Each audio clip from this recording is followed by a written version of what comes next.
Hello friends, எல்லாருக்கும் வணக்கம். Welcome back to homely princess channel. இன்றைக்கி நம்ம சேனலில் குழந்தைங்களுக்கான ஒரு கிழங்கு போரிச்சு தான் பார்க்க போகிறோம். இந்த ரெசிபி நீங்கள் 6 மாதத்துலேருந்து ஒரு 12 மாத குழந்தை, அதாவது ஒரு வயசுக்குள்ளே இருக்கிற குழந்தைக்கு தாராளமாக நீங்கள் காலை உணவாக கொடுக்கலாம். அதே மாதிரி நீங்கள் மதிய டைமில் கூட நீங்கள் இதை கொடுக்கலாம். நைட்டில் மட்டும் வேணாம், அதை அவாய்ட் பண்ணிவிடுங்க. காலையிலையும் மதியத்துக்கும் இந்த சாப்பாடு கொடுங்க. ஸோ இதை எப்படி செய்யலான்னு இந்த வீடியோவில் பார்த்து தெரிஞ்சுக்கலாம். வாங்க வீடியோக்குள்ளே போகலாம்.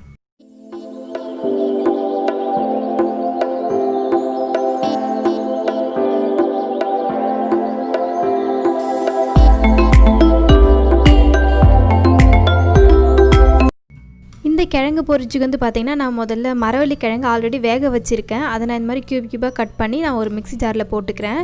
அது கூடவே நான் நைட்டு ஃபுல்லாக ஊற வச்ச 2 பேரிச்சம்பழத்தை இதோட நான் சேர்த்துக்கிறேன்.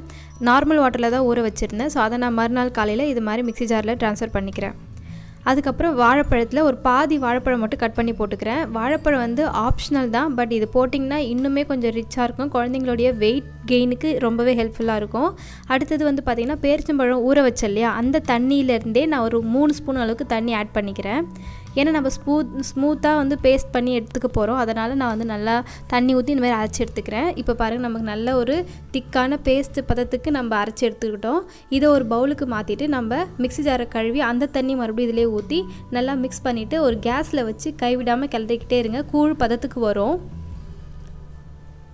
இப்போ நான் கேஸில் வச்சுட்டேன். நல்லா கைவிடாமல் கிளறிக்கிட்டே இருங்க. ஏன்னா இது வந்து மரவள்ளி கிழங்கு ஆட் பண்ணியிருக்கிறதுனால அடிப்பிடிக்க சான்ஸ் இருக்குது. ஸோ கைவிடாமல் கிளறிக்கிட்டே இருங்க.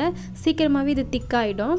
நம்ம ஆல்ரெடி கிழங்கு வேக வச்சுட்டோன்றதுனால ரொம்ப நேரம் குக் பண்ணணும்னு அவசியம் இல்லை. ஒரு 2 கொதி வந்த உடனே இந்த மாதிரி பபுள்ஸ் வரும். ஸோ அதுக்கப்புறம் நீங்கள் கேஸ் ஆஃப் பண்ணிவிடுங்க. இப்போது நம்ம வந்து ஒரு பவுலுக்கு ட்ரான்ஸ்ஃபர் பண்ணிக்கலாம்.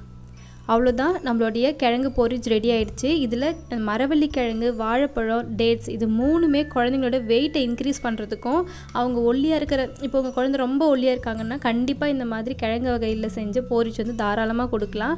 வாழைப்பழமும் இந்த மரவள்ளி கிழங்கு குழந்தையோட வெயிட்டை இன்க்ரீஸ் பண்ணுறது மட்டும் இல்லாமல் கொஞ்சம் சதப்பிடிக்க செய்யும் குழந்தைங்கள. இப்போ என்ன தான் வந்து குழந்தைங்க ஒல்லியாக இருந்தாலும் சாப்பிட வெயிட் இன்க்ரீஸ் ஆவாங்க, பட் பார்க்க ஒல்லியாக இருப்பாங்க. பட் இந்த மாதிரி கிழங்கு, வாழைப்பழம்லாம் கொடுக்கும்போது பார்க்கவும் கொஞ்சம் குண்டாக இருப்பாங்க. அது மட்டும் இல்லாமல் வெயிட்டும் இன்க்ரீஸ் ஆகும். ஸோ இந்த மாதிரி வாரத்தில் ஒரு நாள் கண்டிப்பாக ஏதாவது ஒரு கிழங்கு வகைகள் வந்து செஞ்சு உங்கள் குழந்தைக்கு கொடுங்க. ரொம்பவே வெயிட் இன்க்ரீஸ் ஆவாங்க, நல்லா ஹெல்த்தியாகவும் இருப்பாங்க. இந்த வீடியோ உங்களுக்கு பிடிச்சிருக்குன்னு நினைக்கிறேன். உங்களை வேறு ஒரு வீடியோவில் பார்க்குறேன். அண்டில் தென் பாய்.